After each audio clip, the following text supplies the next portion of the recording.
Hello YouTube, Heartless Angel here, back with another Pokemon X and Y Wi-Fi battle. Now today we have a great OU match against Ricky.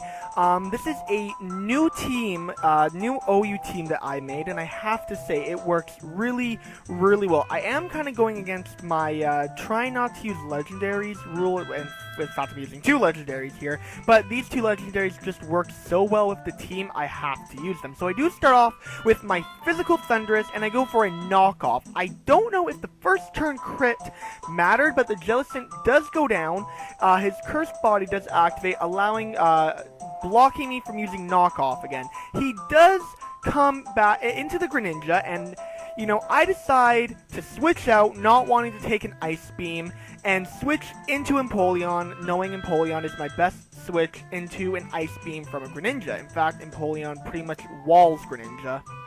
He does go for the predicted Ice Beam, which Empoleon eats up like a beast. Now, this Empoleon is a defogging Empoleon. It works really well to get rid of hazards. It does have leftovers. It is a, I believe it's especially defensive, or honestly, I can't quite remember. I did record this a while ago, so he does switch out into the Hawlucha. I did go for the Toxic, because, unfortunately, Empoleon doesn't really have much to combat against Greninja, despite walling it so well, so he does switch in on the Toxic. Now, I decide to stay in on the obvious, high jump kick, simply because I don't have anything that wants to switch into a high jump kick from a Hawlucha. Surprisingly, I survive and get an Ice Beam off, bringing this Hawlucha down to dangerous levels, especially with the Toxic damage. I do get my leftovers recovery, which is great, bringing me up to a bit of a higher, honestly, I didn't think it would matter. I thought that, you know, Empoleon would go down with the next high jump kick, and then Hawlucha would go down to Poison. However, for some reason, he did end up going for Stone Edge. I don't know if he predicted me to switch out, but I do land another Ice Beam, taking down the Hawlucha, which was to be honest, a huge threat. Hawlucha is really fast and really powerful, and the fact that I was able to take it down with an Empoleon, no less, is really great. He does come out with the Gliscor, and thinking, you know, maybe he wants to set up rocks or something, I do go for the Ice Beam, but he does go for, which really caught me off guard, the Sky Uppercut. I didn't even know Gliscor could learn Sky Uppercut. I had to search up to make sure that this wasn't a completely hacked Pokemon.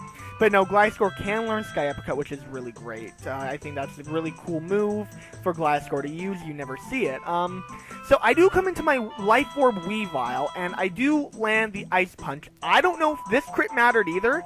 I know Gliscors are really physically bulky, but the thing is, it was stabbed from a Weavile with Life Orb, so I honestly don't know. He does switch back out into the Greninja, and honestly, I was predicting the HP Fire here, so I switch out of Weavile and go straight into Heatran. But he does actually, he shows that he's not packing the HP Fire, but he goes for the Grass Knot, which is fine by me. He's turned himself into a grass type. This is a choice Scarfed Heatran, so I will outspeed and be able to take him out with a Flamethrower. He does, however, switch, I guess, thinking that I was Scarfed, into his Slowbro. And this Slowbro, let me tell you folks, this Slowbro caused me so much trouble during the game. I had control of the game up until the Slowbro started rearing its ugly head, and then I started to have trouble. So I switch out of Heatran into Thunderous as he goes for the Scald, and I'm praying he didn't get the Scald here because this is a physical Thunderous. There is no burn though, which is great, and wanting to get rid of whatever he had. I was predicting the Assault Vest because I didn't see leftovers. I go for knockoff, but he actually has, to my surprise, Quick Claw. So, you know, this opponent is great, running some really interesting sets. He does go for the Ice Beam, which nearly takes me down, but not quite. I am running leftovers on this Thunderous. I don't know why. A lot of people prefer running Life Orb, but I just like leftovers on Thunderous. He does come into the Probopass as I go for a Wild Charge.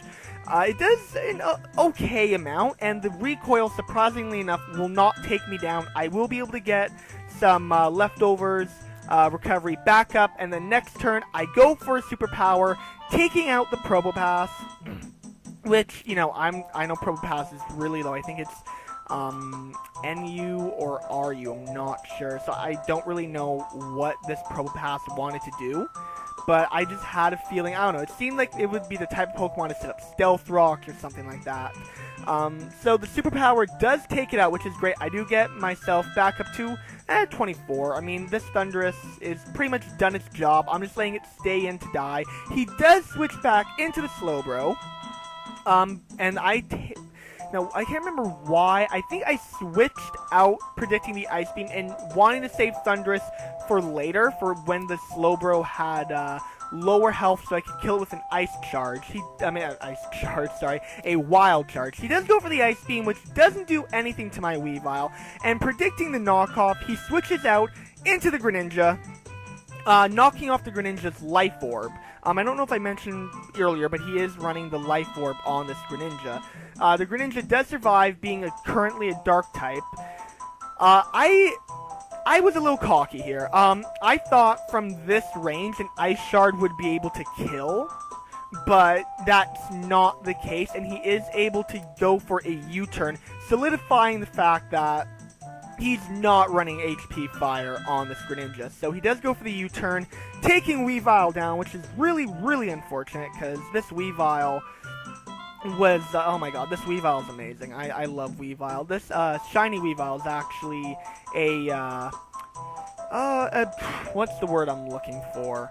A tribute to the first shiny I ever encountered, which was a shiny Sneasel. Now, I come into my Focus Sash Dragon Dance Salamence. This set I actually borrowed from a friend. He used it on me, completely swept one of my teams. I was really cocky here. I made a really bad misplay. I overthought the amount of damage that Salamence could inflict onto this Slowbro. I did go for the Dragon Dance, and the Dragon Claw, and it doesn't even do half, and he will take me down with the next Ice Beam. Like I said, I really overestimated the amount of damage I could do on the Slowbro after one Dragon Dance. So Salamence goes down, and I come back into the Thundurus knowing that I can probably do massive damage with a with a Wild Charge, but he does come back into the Greninja to sack it off, and I'm guessing trying to get some more recoil damage off me. However, with the amount of health he takes, I actually don't take any recoil, so that's great. So I think all he has left at this point is this blasted Slowbro, and as you see, when he comes back in, he will be at full health. Regenerator is such a good ability. It is such a dangerous ability. He is just under full health. It is such a dangerous ability. I will go for the Wild Charge, which does take him down to just under half his health, and I do live on 7 from the recoil, but he will go for the Ice Beam, which will finish off the Thundurus, which is fine. Thundurus has done his job. This Slowbro is down a lot, and I can pretty much come in with my Mega Gardevoir and finish it off. This is a bulky Calm Mind set. I usually run a max speed set without Calm Mind, but this set is one I'm testing out, and it works really, really well. So I do Mega Evolve and go for the Calm Mind, excuse me, as he goes for the Slack Off, and at this point I'm like, great. He's going to be back at full health, pretty much.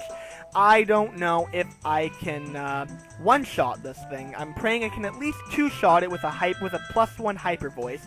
However, the Hyper Voice will be enough to take the Slowbro down. So that will be game. It was a great game, man. It was really great facing you. If you like this video, be sure to like and subscribe, guys. And always remember, my Twitter link is in the description below if you want to follow me. This is Heartless Angel, signing off, folks. Have a